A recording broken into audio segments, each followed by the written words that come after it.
बाकी मेंबर तो इधर उधर से चुने जा सकते हैं, मगर उस एक्ट में धारा नंबर 2 में लिखा हुआ है कि महंत ब्राह्मण ये पीढ़ीगत आएगा और वो जाति से ब्राह्मण है।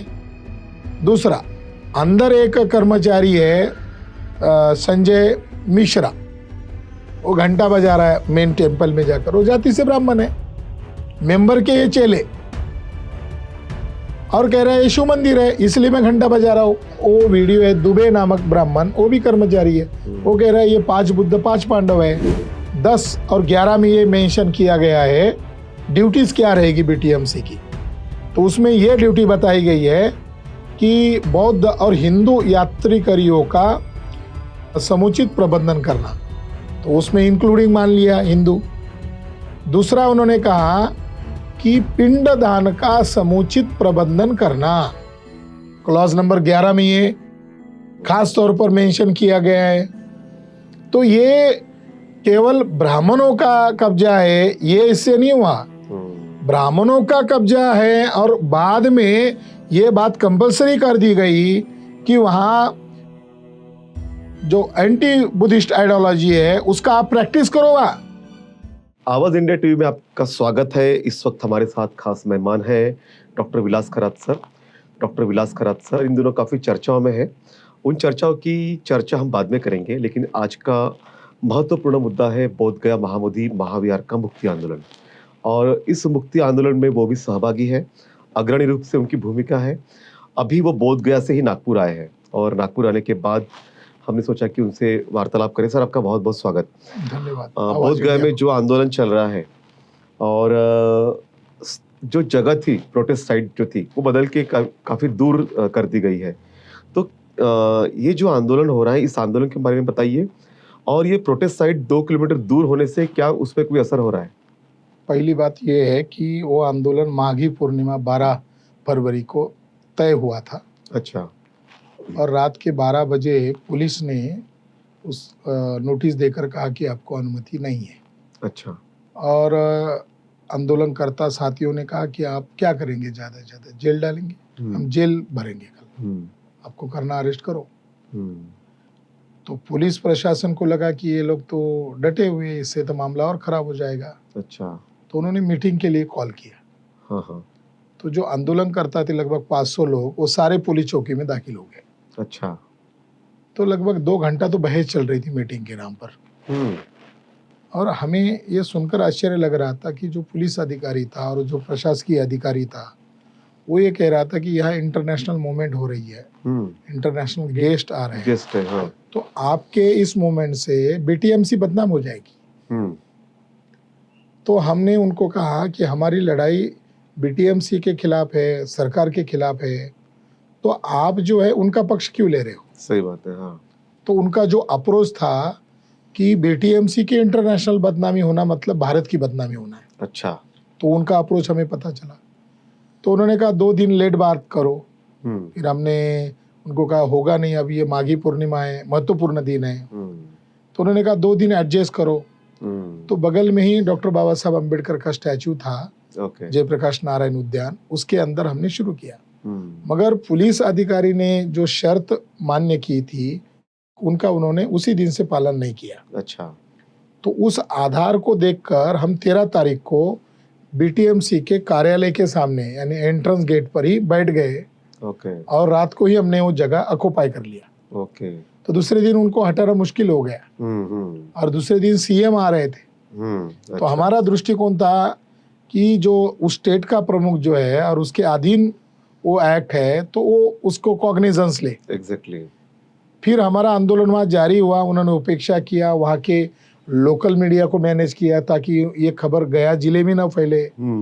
मगर सोशल मीडिया के जरिए से ये खबर धीरे धीरे बढ़ने लगी और नागपुर और महाराष्ट्र में आप लोगों ने आवाज इंडिया ने इसको खास हाईलाइट किया। तो अब वो आंदोलन मास मूवमेंट का आंदोलन हो गया। अमेरिका यूरोप में वो फैल गया है, समर्थन विश्व स्तर से मिल रहा है। और जो आपके पास अपडेट आई है कि 4 दिन पहले रात के 1 बजे आंदोलनकर्ताओं को डिटेन किया, जनता विद्रोह न करे इसलिए लॉकअप या पुलिस थाने लेकर जाने की बजाय उन्होंने अस्पताल में डिटेन किया। अच्छा। ताकि लोगों को फिर जब आंदोलनकर्ताओं के समर्थक भारी भीड़ वहां इकट्ठा हुई तो कलेक्टर ने ये दलील दिया कि वो कई दिन से अनशन पर है और उनका स्वास्थ्य खराब हो रहा है और आप अस्पताल में भी नहीं आ रहे हो, अच्छा। इसलिए उनको डिटेन करके उनको अस्पताल में ट्रीटमेंट कर रहे हैं। अच्छा, तो अभी प्रोटेस्ट साइट कहाँ पे है लेकिन? अब प्रोटेस्ट साइट जहाँ दुमहान एक साइट है, दुमहान जो एंट्रेंस गेट है मेन टेम्पल का, मेन टेम्पल से 2-2.5 किलोमीटर अंतर पर अब ये जगह है। उन्होंने 3 जगह दिया था, एक गया दिया था, गया में कोई संबंध नहीं, इशू नहीं था। हाँ। दूसरा गया में वो एक मैदान है, वहाँ कोई आता ही नहीं है। नहीं। दूसरी एक अन्य जगह दिया था जिसका उस जगह से कोई संबंध नहीं था, और तीसरी ये जगह दिया था। तो हमारा उनका प्लान तो पहले आंदोलन को कुचलना था। एग्जैक्टली। मगर दावपेच से हमने उनको हरा दिया और वो आंदोलन जारी है। वो आंदोलन वहाँ हो रहा ही एक महत्वपूर्ण बात है। यह आंदोलन होना एक महत्वपूर्ण बात है, आपने बात सही कही। लेकिन मैं अभी जो बीटीएमसी में पहले मेंबर थे भंते आनंद, उनका स्टेटमेंट सुन रहा था, तो वो कह रहे थे कि वहाँ पे कोई ब्राह्मणों का कब्जा वगैरह नहीं है। तो आंदोलन में आपस में ही कहीं ना कहीं तालमेल नहीं है या आपस में ही डिवीजन है? हो सकता है उनके एक सहयोगी, ये लोग पहले आंदोलन की टीम के कर्णधार थे। Yes yes. और भंते प्रज्ञाशील अब उनके ही उस समय के सेक्रेटरी थे, आज इस आंदोलन में वो अगुवाई कर रहे हैं भिक्षु संघ का। यस।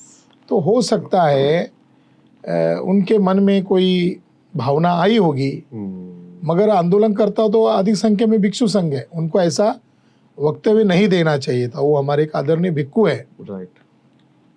मगर ऐसा वो कह रहे हैं तो उनके पास कोई दलील होनी चाहिए। क्योंकि वहां तो प्रेजेंटली दिखता है कि 4 मेंबर जो है वो बुद्धिस्ट है और 4 तो है जो वो अपर कास्ट है। अब उतना ही नहीं है, वो जो अंदर 40 कर्मचारी रखे हुए हैं, अच्छा, वो ज्यादातर ब्राह्मण कास्ट से चुने गए हैं। अच्छा, ये भी है। केवल 9 मेंबर का मामला ही नहीं है। 9 मेंबर में से 4 मेंबर बुद्धिस्ट है, मगर और केवल रबर स्टैम्प की तरह है, वो यूज करते हैं कलेक्टर के द्वारा। और अन्य जो मेंबर है उसमें सेंट्रल के द्वारा कलेक्टर चयन होता है। और दूसरे जो महंत कौन है, महंत ब्राह्मण नहीं है क्या बंते जी? और महंत तो शैववादी ब्राह्मण है। अच्छा। और वो बाय बर्थ आता है वहाँ, यानी बाकी मेंबर तो इधर उधर से चुने जा सकते हैं, मगर उस एक्ट में धारा नंबर 2 में लिखा हुआ है कि महंत ब्राह्मण ये पीढ़ीगत आएगा। अच्छा। और वो जाति से ब्राह्मण है। अच्छा। दूसरा, अंदर एक कर्मचारी है संजय मिश्रा, वो घंटा बजा रहा है मेन टेम्पल में जाकर, वो जाति से ब्राह्मण है। मेंबर के ये चेले। अच्छा। और कह रहा है यीशु मंदिर है इसलिए मैं घंटा बजा रहा हूँ। हाँ, हमने देखा, काफी तस्वीरें वायरल हुई। और दूसरा वो वीडियो है, दुबे नामक ब्राह्मण, वो भी कर्मचारी है, वो कह रहा है ये 5 बुद्ध 5 पांडव है। हाँ, वो तो कई दिनों से कह रहे थे, उसको हमने एक्सपोज भी किया था। अगर ब्राह्मण नहीं है ऐसा कहना, केवल कहना, और महंत ब्राह्मण का पक्ष लेने की जैसा है कि नहीं है? ब्राह्मण नहीं है, चलो ये बात मान्य करते हैं, ब्राह्मण नहीं है। फिर ये महंत ब्राह्मण कौन है? महंत शैवगिरी पुरोहित कौन है? तो जो आदरणीय भिक्खु वर्ग है या कोई मंक्स है, उनको स्टेटमेंट देना चाहिए, मगर आंदोलन का मनोबल गिराने वाला स्टेटमेंट नहीं देना। बिल्कुल, इससे असहमत हो सकते हैं हम सब लोग, और होना भी चाहिए। एक जो मुख्य डिमांड है इस समूचे आंदोलन की, वो डिमांड क्या है? अभी एक भिक्खु का आपने जिक्र किया, मैं दूसरे भिक्खु का क्लब करके और जिक्र करता हूँ। यहाँ भंते हर्ष बोधिया और एक भंते है, और वो नागपुर में अचानक आ गए। वो बोध गया में ही रहने वाले हैं, स्थायी वो वही रहते ज्यादातर। और यहाँ आकर वो प्रेस मीट करके लोगों को गुमराह कर रहे हैं कि हमें आंदोलन करने की बजाय कोर्ट में जाना चाहिए। ये सजेशन वो कर रहे हैं, और इस आंदोलन की वो भर्सना भी कर रहे हैं। कोर्ट में तो ऑलरेडी मैटर है पहले से। भर्सना करने की वजह से मुझे बोलना पड़ रहा है, क्योंकि लोगों को क्लियर कर देना चाहिए। मतभेद होना अलग बात है, मगर कोई बड़ा आंदोलन हो रहा है तो आपको उस आंदोलन का गरिमा को ध्यान में रखकर स्टेटमेंट देना चाहिए। पहली बात, क्लॉज नंबर 13 में लिखा हुआ है, भले ही ये बुद्धिस्टों का धरोहर है, मगर कल जाकर हिंदू और बौद्धों में कोई विवाद होगा अच्छा तो अंतिम फैसला बिहार के सीएम का ही माना जाएगा।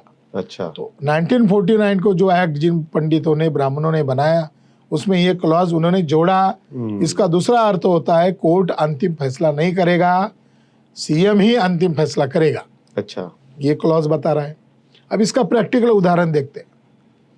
एक रिटायर्ड क्लास 1 अधिकारी थे दार्जिलिंग के, मिस्टर वांगडी। इन्होंने सन 2012 में सुप्रीम कोर्ट में याचिका दायर की। 2018 में जजमेंट आया। जजमेंट बहुत संक्षिप्त में था ऑर्डर।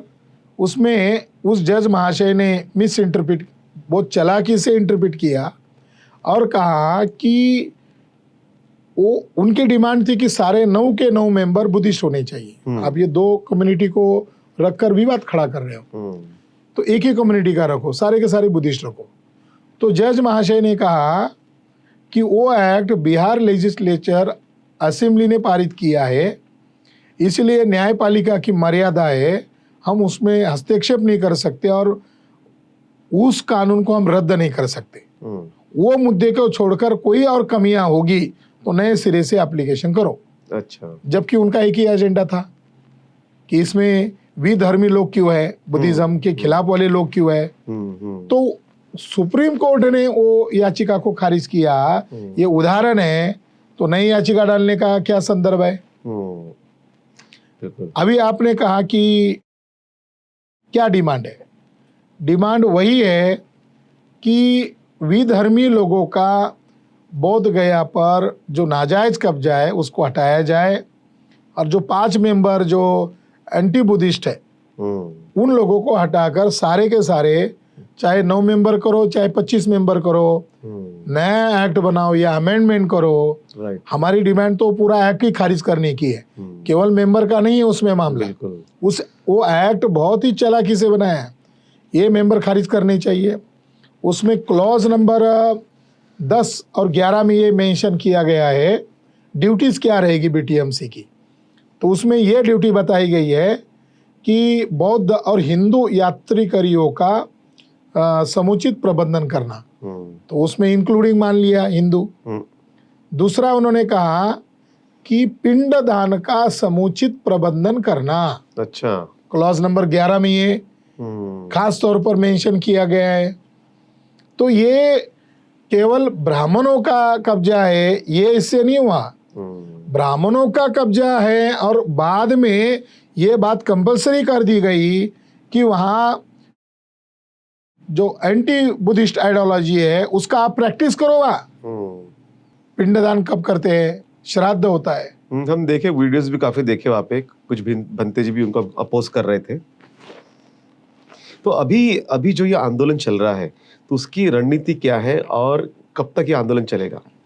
जो आंदोलनकारी लोग हैं, मंक्स है, उपासक उपासिकाएं हैं, उन लोगों ने आंदोलनकारी जो लीड करने वाले लोग हैं उन लोगों को यानी हम लोगों को लिख कर दिया है एफिडेविट करके कि ये आंदोलन में अगर हमारी जान भी जाती है तो इसके लिए आंदोलनकर्ता दोषी नहीं माने जाएंगे, एफिडेविट करके दिया है। अच्छा, ताकि घर वाले भी प्रेशर करेंगे, ये उनको मालूम है भूख हड़ताल है, हंगर स्ट्राइक है। दूसरी बात, सारे लोगों की ये राय है कि ये आंदोलन तब तक वापस नहीं लिया जाएगा जब तक सीएम के द्वारा लिखित में नहीं दिया जाता कि हम ये आपकी डिमांड को एग्री करते हैं और नए सिरे से एक्ट बनाएंगे। ये जब तक लिखित में नीतीश कुमार जी के द्वारा नहीं मिलता है तब तक ये आंदोलन कंटिन्यू रहेगा। फिर चाहे इसके लिए 4 महीना लगने दीजिए, 1 साल लगने दीजिए, 2 साल लगने दीजिए, ये आंदोलन जारी रहेगा। क्योंकि इसका नाम ही अनिश्चितकालीन आंदोलन। अच्छा, ओके। दिल्ली में जो किसानों का प्रोटेस्ट चला अभी भी चल रहा है, उसी तर्ज पे आप भी करना चाहते हैं। तो अभी जो समूचे लोग हम देख रहे हैं कि अलग अलग शहरों में, जिलों से खबरें आ रही है कि वहां पे लोग प्रोटेस्ट कर रहे हैं। आप क्या किस तरह से लोगों को कहना चाहेंगे कि इस आंदोलन को आगे बढ़ने के लिए और क्या करना चाहिए। बहुत सारे लोग कह रहे हैं कि हम हजारों की संख्या में वहां आना चाहते हैं और आ भी रहे हैं। तो हमने उन लोगों को कहा कि ये आंदोलन जो चल रहा है नॉर्थ इंडिया के लोगों के सहभाग से बड़े पैमाने पर चल रहा है।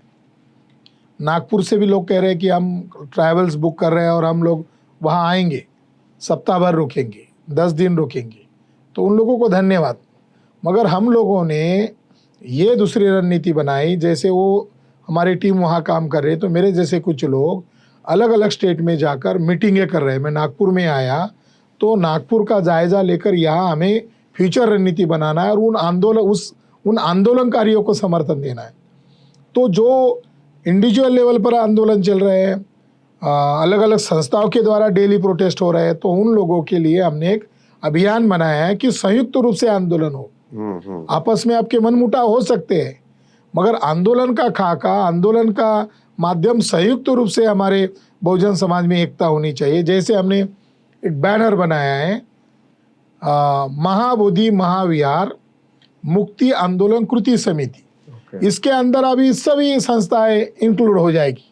इसके नीचे आपके झंडे डंडे बैनर सब आएंगे। काम करना चाहिए। तो 28 फरवरी को ज्ञापन आंदोलन दिया, लगभग 22 राज्यों में हुआ।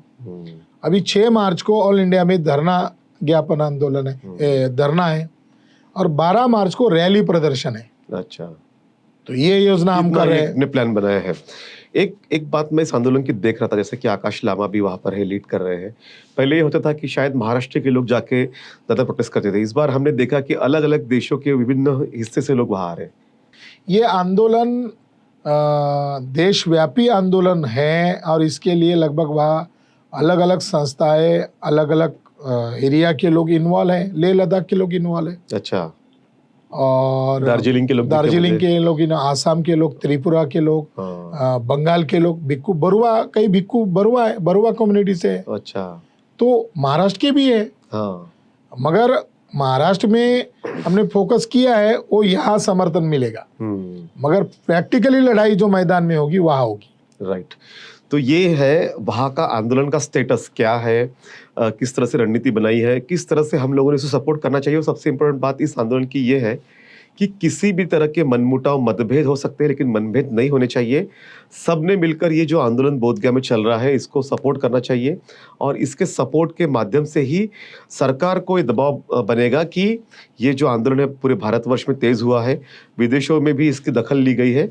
तो इस माध्यम से हो सकता है कि इस पे नया एक्ट बने, खारिज हो जो वर्तमान एक्ट है, और इसके लिए सारे लोग संघर्षरत है। तो विलास खरात जी भी उसमें शामिल है उस आंदोलन में। तो विलास जी, आप आए और वहाँ की जो ग्राउंड रियलिटी है, हकीकत है, उससे आपने रूबरू कराया, उसके लिए आपका बहुत बहुत धन्यवाद। आवाज इंडिया को धन्यवाद।